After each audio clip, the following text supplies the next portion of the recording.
इस कहानी की शुरुआत होती है वो सॉन्ग से। एक नॉर्मल 9 to 5 जॉब करने वाला इंसान, जिसके दिमाग में भी हर इंसान की तरह अमीर होने का ख्वाब था, पर इतनी जल्दी अमीर कैसे हुआ जाता। टाइम चल रहा था 2021 का। प्रॉपर्टी के रेट्स तेजी से बढ़ते जा रहे थे। इस टाइम उसके जहन में एक प्लान आता है कि क्यों ना वो अपना घर बेचकर और कुछ लोन लेकर एक हाई फाई बिल्डिंग में एक अपार्टमेंट ले ले, जिसके बाकी पैसे वो अपनी जॉब के जरिए उतारता रहेगा, और जब तक उस अपार्टमेंट की पेमेंट क्लियर नहीं होगी वो खुद भी वहाँ रह लेगा, और उसके बाद वो उस अपार्टमेंट को महंगे दामों किराए पर दे देगा।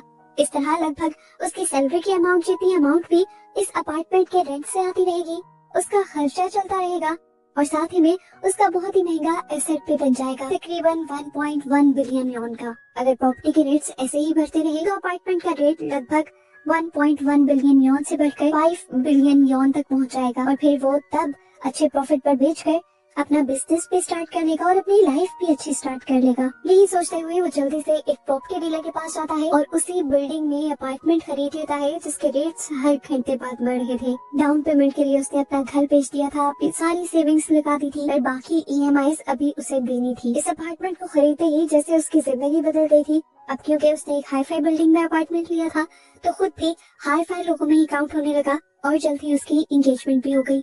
सब कुछ बहुत अच्छा, बहुत आइडियल चल रहा था, लेकिन दरमियान में कोविड आ गया, और कोरोना में जहां बहुत सारे बिजनेसेस क्रैश हुए, वहीं पे इन बिल्डिंग्स की और इन अपार्टमेंट्स की कीमतें भी गिरने लगी।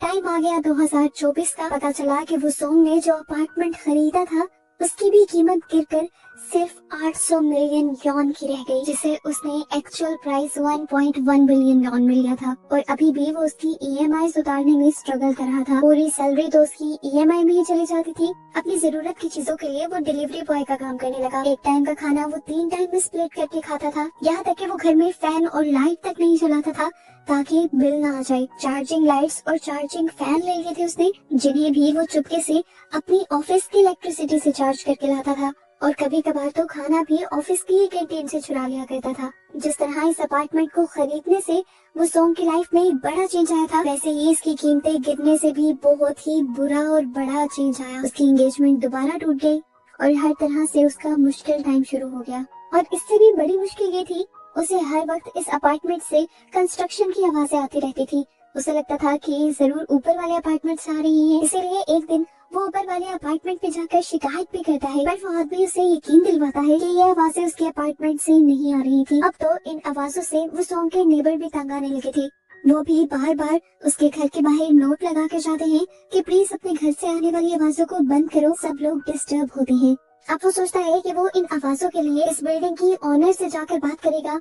वो बिल्डिंग के ओनर को बताता है कि उसके अपार्टमेंट से कंस्ट्रक्शन की आवाजें आती हैं, इतनी ज्यादा कि वो खुद भी सो नहीं पाता, और उल्टा पूरी बिल्डिंग वाले भी उसके लिए कंप्लेन करते हैं। वो खुद भी कई मरतबा मेंटेनेंस सेक्टर में कंप्लेन कर चुका है, पर कोई भी उसके कंप्लेन पर एक्शन नहीं लेता। इन्हों उसे कहती है, मैं जानती हूँ कि वो आवाजें तुम्हारे अपार्टमेंट में से नहीं आती, ये बिल्डिंग में होने वाले एक कंस्ट्रक्शन इशू की वजह से है, मुझे 2 महीने का टाइम दो, मैं इसे ठीक कर लूंगी। वो सोंग उससे कहता भी है कि मैं आपको 2 महीने का कैसे टाइम दे दूं, मैंने इतना महंगा अपार्टमेंट खरीदा है, तकलीफ सहने के लिए तो नहीं, एक रात भी मैं यहाँ पर नहीं सोया। पर तभी इन्हों उसके सामने पैसों से भरा हुआ एनवेलप रख देती है और कहती है बस सिर्फ 2 महीने, और पैसे देखते ही वो सोंग भी खामोश हो जाता है।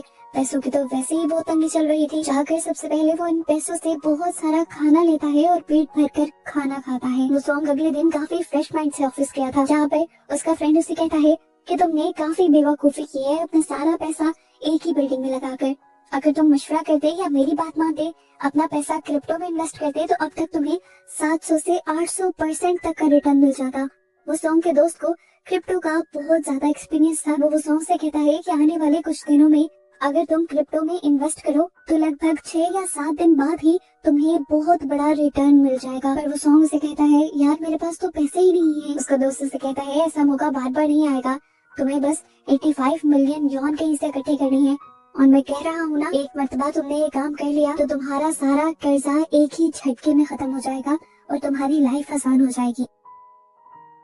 एकदम से जादुई तौर पर उसकी टेंशन दूर हो रही थी। वो भी फैसला कर लेता है कि वो पैसों का अरेंज करेगा, चाहे उसे अपना अपार्टमेंट गिरवी रखना पड़े। वो इन्वेस्ट कर देता है और उसके दोस्त के कहने के मुताबिक उसे चंद मिनट बाद से ही प्रॉफिट होना शुरू हो जाता है।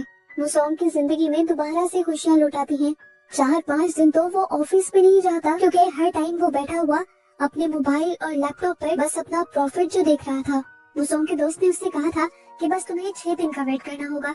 6 दिन के इंतजार में वो बहुत ज्यादा एक्साइटेड हो चुका था, बहुत ज्यादा खुश रहने लगा था, और उसकी इन हरकतों को देखकर बाहर वाले लोगों को लगने लगा कि वो सोंग जानबूझकर नेबर्स को तंग कर रहा है शोर करके, और ऐसा करके उसे खुशी मिल रही है।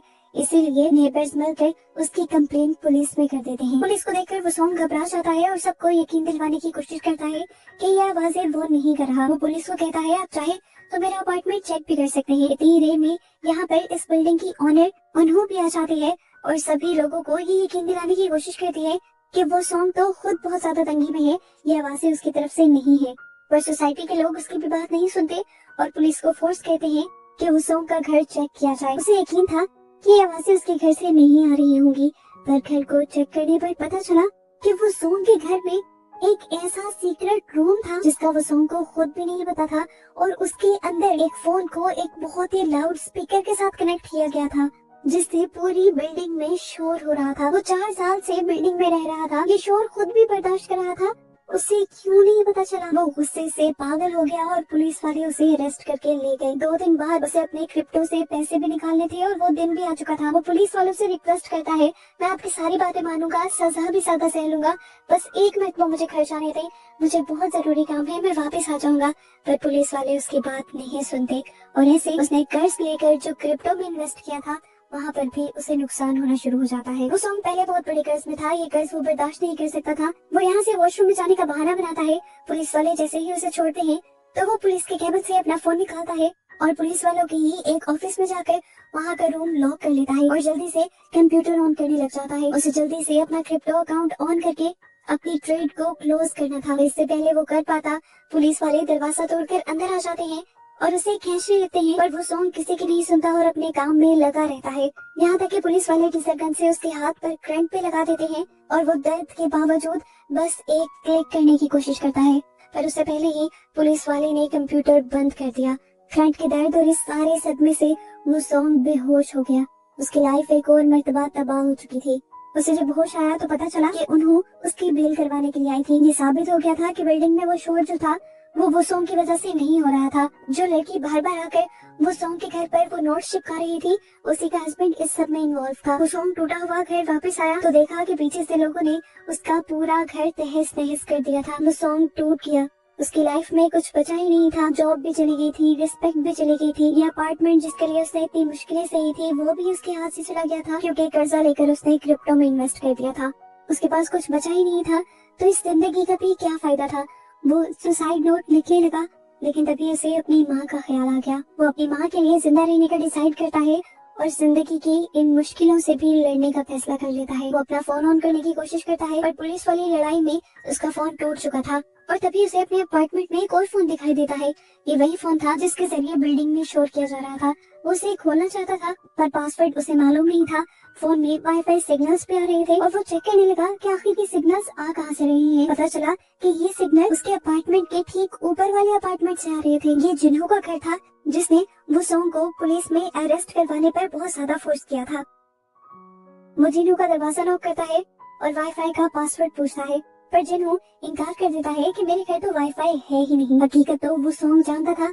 वुसोंग समझ गया कि जरूर कुछ तो गड़बड़ है और जरूर जिन्हों ही उसे किसी चीज के लिए फंसाना चाह रहा है। उसे सच्चाई का पता तो चलाना था कि जिन्हों आखिर चाहता क्या है। इसलिए एक दिन जिन्हों के घर से जाते ही चुपके से जिन्हों के घर के अंदर घुस आता है और उसके घर में वाईफाई भी देख लेता है।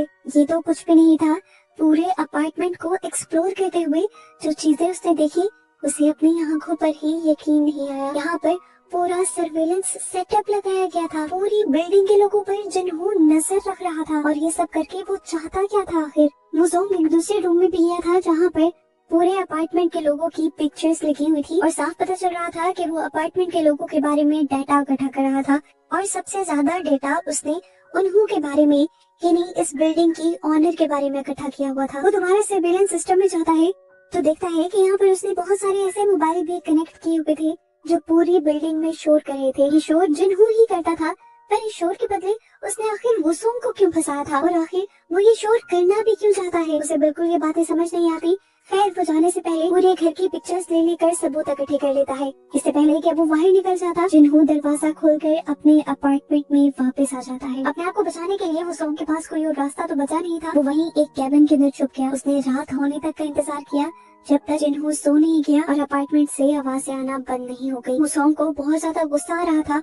वो जिन्हों को मारना चाहता था, पर इससे पहले कि वो मार देता, जिन्हों के घर पर कोई आ जाता है। बेल रिंग होती है तो वो सॉन्ग अपने आप को बचाने के लिए दोबारा उसके बेड के नीचे छुप जाता है और पता चलता है कि यहाँ पर वही औरत आई थी जो वो सॉन्ग के घर के बाहर नोट्स चिपकाया करती थी, और वो भी जिन्हों के साथ मिली हुई थी पैसों के लिए। वो औरत वो सॉन्ग के वापस आने के बाद काफी ज्यादा डर चुकी थी और जिन्हों को बचाने के लिए उसने अपने हस्बैंड को भी जेल भेज दिया था, और अब वो ऐसे किसी भी पंगे में नहीं पड़ना चाहती थी। वो जिन्हों से कहती है, मैं तुम्हारे लिए और काम नहीं करूंगी, पर जिन्हों यहाँ पर उसे बहुत सारे पैसे देता है और कहता है ज्यादा दिन नहीं, बस कुछ दिन और। जिन्हों क्योंकि उस औरत की फीलिंग्स नहीं समझ रहा था, बात नहीं समझ रहा था और उसे पैसे से खरीदना चाह रहा था। इन सारी बातों की वजह से उस औरत को इतना ज्यादा गुस्सा आ जाता है कि वो जाकर उसके रूम में मौजूद सारी कैसेट्स को तोड़ने लग जाती है। उसकी इस हरकत से जिन्हों को भी इतना ज्यादा गुस्सा आ जाता है कि वो पास पड़ा एक हथौड़ा उठाकर उसके सर में मारकर उस औरत का मर्डर कर देता है। और ये सारी चीजें वो सॉन्ग अपनी आंखों से देखता है। उसको मारते ही जिन्हों के पास किसी का कॉल आता है और जिन्हों यहाँ से निकल जाता है। मौका पाते ही वो सॉन्ग भी इस अपार्टमेंट से निकलने की कोशिश करता है, और जिन्हों तो अभी अपने घर के दरवाजे पर ही खड़ा था और वो सॉन्ग को देखकर वो बिल्कुल भी सरप्राइज नहीं हुआ था। वो उसे कहता है, मैं पहले से ही जानता था कि तुम मेरे घर पर हो। ये सुनकर तो वो सॉन्ग की जान निकल गई थी, क्योंकि उसे लग रहा था कि जिन्हों उस औरत की तरह अब उसे भी मार देगा। पर मरने से पहले वो आखिरी मर्तबा कुछ सवाल करना चाहता था। वो जिन्हों से पूछता है कि आखिर ये सब तुम क्यों कर रहे हो और तुमने मुझे क्यों फंसाया था। जिन्हों बताता है, असल में मैं एक जर्नलिस्ट हूँ और कहानी की तलाश कर रहा था। तुमसे ज्यादा अच्छी कहानी मुझे कहाँ मिलती। एक पागल आदमी जिसने अपना घर बेचा, जॉब की तो सारे पैसे भी अपार्टमेंट पे ही लगाता गया और फिर वो एक झूठे इल्जाम में पकड़ा गया। वो कहता है, मैं तुम्हारे साथ ही सब कुछ करके तुम्हारी कहानी लिखना चाहता था और फिर उस कहानी को मैं सारे न्यूज चैनल्स को बेच देता, जिससे मुझे बहुत ज्यादा पैसे मिलते और इस बिल्डिंग की कीमतें और भी ज्यादा गिर जाती और सबसे ज्यादा नुकसान होता उन्हों का जो कि इस बिल्डिंग की मालिक है। वो सॉन्ग को फिर दोबारा समझ नहीं आती। वो कहता है कि तुम इस बिल्डिंग की कीमतें गिराकर करना क्या चाहते हो। वो कहता है, उन्हों से मुझे इसलिए मसला है क्योंकि उसने कंस्ट्रक्शन के अंदर काफी सारी खराबियां की, इन अपार्टमेंट्स की कीमत गिरने लगी और तुम्हारी तरह मुझे भी बहुत बड़ा नुकसान हुआ। हमेशा इन अपार्टमेंट्स की दीवारों से अजीबोगरीब किस्म की आवाजें आती थी, लेकिन वो आवाजें इतनी भी ज्यादा नहीं थी कि उसके बारे में कंप्लेन की जाती। इसलिए मैंने ये आवाजों वाला सेटअप लगाया ताकि ज्यादा लोग डिस्टर्ब हो और ज्यादा लोग कंप्लेन करें। वो सॉन्ग रोते हुए उससे कहता है, अरे तो मैंने ये सब तो नहीं किया था, मुझे भी तो तुम्हारी ही तरह नुकसान हुआ है, या कह लो तुमसे भी ज्यादा। तुम्हारी दुश्मनी उन्हों के साथ थी, उसे फंसाती, मुझे क्यों फंसा दिया। वो कहता है, बताया तो है मैंने, उन्हों से बदला तो मुझे चाहिए ही था, लेकिन मुझे सबसे ज्यादा जरूरत एक कहानी की थी जिसे पेश करके मैं मशहूर हो जाता, और मुझे तुमसे अच्छी कहानी कोई लगी ही नहीं। पर अब मुझे लगता है कि तुम मेरे लिए कहानी नहीं रहे। ये कहते ही वो सॉन्ग के ऊपर हमला कर देता है, पर वो सॉन्ग उससे कहता है, अरे नहीं मारो मुझे, देखो मेरे पास एक प्लान है, अगर तुम उन्हों से बदला लेना चाहते हो। जिन्हों रुककर कहता है, तुम मेरी मदद क्यों करना चाहते हो। वो सॉन्ग जवाब देता है कि मुझे बस अपना घर बचाना है, अपना नुकसान पूरा करना है। पर जिन्हों तो अभी उस पर एतबार करने के लिए तैयार ही नहीं था। वो सॉन्ग उससे कहता है, देखो मैंने अभी अभी देखा है कि तुमने एक औरत का मर्डर किया है, मैं चाहूँ तो जाकर तुम्हारी कंप्लेन कर सकता हूँ, तुम्हें फांसी की सजा दिलवा सकता हूँ, लेकिन नहीं, मैं ऐसा नहीं करूँगा तुम्हारा एतबार जीतने के लिए, बल्कि मैं इस लाश को तुम्हारे साथ मिलकर ठिकाने भी लगाऊंगा। इन सारी बातों के बाद जिन्हों को थोड़ा थोड़ा वो सॉन्ग पर यकीन तो होने लगा था, पर वो कहता है कि अगर तुमने थोड़ी सी भी चालाकी दिखाने की कोशिश की तो मैं सबसे पहले तुम्हारा ही मर्डर करूंगा। वो सॉन्ग से कहता है, बेफिक्र रहो, और यहाँ पे ये दोनों पार्टनर्स इन क्राइम बन जाते हैं। इसके बाद ये दोनों जाते हैं इन्हों के पेंट हाउस के अंदर और जाते ही उन दोनों के ऊपर हमला कर देते हैं। उन्हों बहुत ज्यादा घबरा जाती है और जिन्हों से कहता है, तुम्हें मैं याद हूँ ना हूँ, लेकिन तुम मुझे अच्छे से याद भी हो और मैं तुम्हारे बारे में सब कुछ जानता भी हूँ। तुम एक पहले लॉयर हुआ करती थी, फिर इस कंस्ट्रक्शन के बिजनेस में आ गई और तुमने बहुत करप्शन कर करके बहुत सा पैसा भी कमा लिया। मैंने तुम्हारे करप्शन के सारे सबूत इकट्ठे किए थे। इस बिल्डिंग में होने वाले सारे कंस्ट्रक्शन फॉल्ट्स की भी रिपोर्ट्स थी मेरे पास। मैंने न्यूज चैनल को दे भी दी, लेकिन तुमने मुझे ही निकलवा दिया। अपने सोर्सेज का यूज करते हुए तुमने वो न्यूज चलने ही नहीं दी और फिर इन अपार्टमेंट्स को इनके रेट से डबल करके बेचा। जिन्हों बताता है कि उस दिन से मुझे तुमसे नफरत होना शुरू हुई थी और फिर मैंने तुम्हें बर्बाद करने की ठान ली थी, तभी मैंने ये अपार्टमेंट लिया और तब से ही मैं तुम पर नजर रख रहा हूँ। उन्होंने साफ इनकार कर देती है कि तुम जिसके बारे में बात कर रहे हो वो मैं नहीं हूँ। पर जिन्हों उसकी एक नहीं सुनता और कहता है जाकर अपनी अकाउंट बुक ला कर दो मुझे। उन्होंने कहती है मुझे अकाउंट बुक का नहीं पता, ये सारी चीजें मेरे हस्बैंड संभालते हैं और उन्हीं को पता होगी। अब जिन्हों गुस्से में उसके जख्मी हस्बैंड को घसीटते हुए बाहर ले जाता है, उससे लॉकर खुलवाता है, लेकिन लॉकर में कोई अकाउंट बुक उसे नहीं मिलती। इस टाइम पर वो सॉन्ग इन्हों के सामने खड़ा हुआ था। इन्हों उससे कहती है मैं जानती हूँ कि तुम वो सॉन्ग हो, मुझे माफ कर दो, मैंने तुम्हें धोखा दिया, पर अगर तुम मेरी आज मदद करोगे तो मैं तुम्हें बहुत सारे पैसे भी दूंगी और ये अपार्टमेंट भी पूरा तुम्हारे नाम कर दूंगी, तुम्हारा सारा कर्जा खत्म कर दूंगी। ये सुनकर वो सॉन्ग उससे कहता है मैं कुछ नहीं कर सकता, जिन्होंने नीचे एक औरत को मार दिया है और वो मुझे भी मारना चाहता है, तुम्हें तो वो मार ही देगा। इन्हों उससे कहती है तुम फिक्र मत करो, मेरे हाथ खोलो और अंदर जाओ ऑफिस में, वहाँ पर मेरी पिस्टल है, तुम उसका इस्तेमाल कर लो अपने बचाव के लिए और जिन्हों को मारने के लिए। इन्हों की बात मानते हुए वो सॉन्ग जल्दी से जाकर ऑफिस से गन निकाल लेता है और गन तान देता है जिन्हों के ऊपर। जिन्हों उसे देख लेता है और इसके दिए धोखे पर उसे इतना ज्यादा गुस्सा आता है कि वो उसे ही पकड़कर मारने लगता है।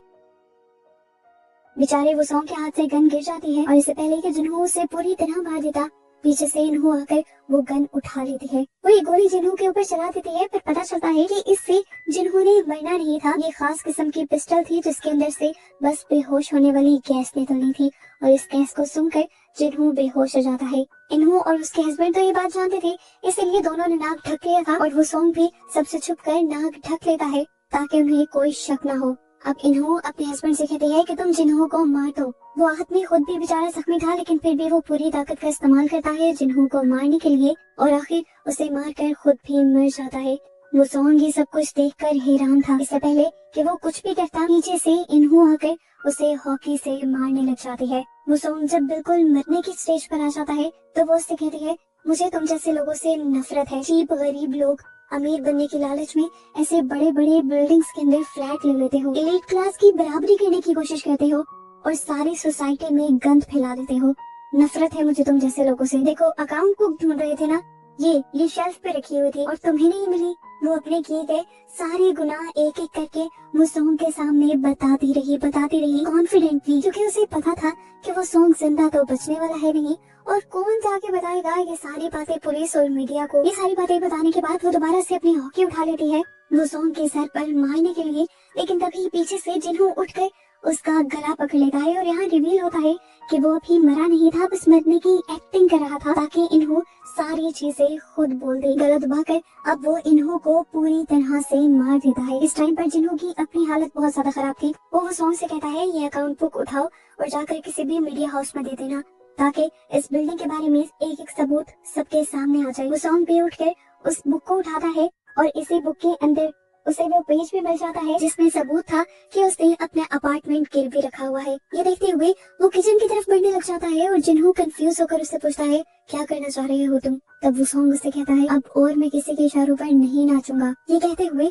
वो माइक्रोवेव के अंदर वो अकाउंट और अपने कर्जे के सबूत दोनों फेंक देता है, जिसके बाद वो यहाँ की गैस चलाकर माइक्रोवेव ऑन करके इस घर से बाहर निकल जाता है। कुछ ही देर में ये अपार्टमेंट ब्लास्ट हो जाता है और वो सॉन्ग चुप करके तमाशा देखता रहता है। इस पेंट हाउस के चलते ही वो सॉन्ग के खिलाफ सारे सबूत मिट गए थे कि उसने जिन्हों का किसी क्राइम में साथ दिया था या फिर उसने कर्जा भी लिया था। जिसके बाद वो एक बहुत ही ब्रिलियंट मूव चलता है और पुलिस के पास जाकर वो सारे सबूत पुलिस को दे देता है जो उसने जिन्हों के घर से इकट्ठे किए थे, जबकि वो बिल्डिंग के बारे में कोई भी बात पुलिस को नहीं बताता क्योंकि वो जानता है कि अगर उसने बिल्डिंग के बारे में कोई भी बात बताई तो बहुत बड़ा स्कैंडल बन जाएगा और उनके अपार्टमेंट के रेट दोबारा से गिरना शुरू हो जाएंगे। अब न्यूज में यही खबर चलती है कि इस बिल्डिंग में कोई भी मसला नहीं था, बस जिन्हों नाम का एक इंसान इस बिल्डिंग की ऑनर की दुश्मनी में इसका नाम खराब कर रहा था। बस ये खबर आते ही बिल्डिंग के रेट्स दोबारा बढ़ने लग जाते हैं और वो सॉन्ग की मुश्किलें दोबारा से हल होने लग जाती हैं। जिसके बाद खुश होकर वो सॉन्ग अपने अपार्टमेंट में वापस आ जाता है। अभी भी उसके अपार्टमेंट में से हल्की हल्की आवाजें आ रही थी। वो जानता था कि ये कंस्ट्रक्शन फॉल्ट है और ये कभी भी बंद नहीं होंगी, लेकिन उसे तो परवाह ही नहीं थी। उसे तो बस अब इसे बेचना था और यहाँ से चले जाना था। और बस इसी तरह उसकी बहादुरी और जहानत की इस खत्म होती कहानी के साथ ये मूवी भी खत्म हो जाती।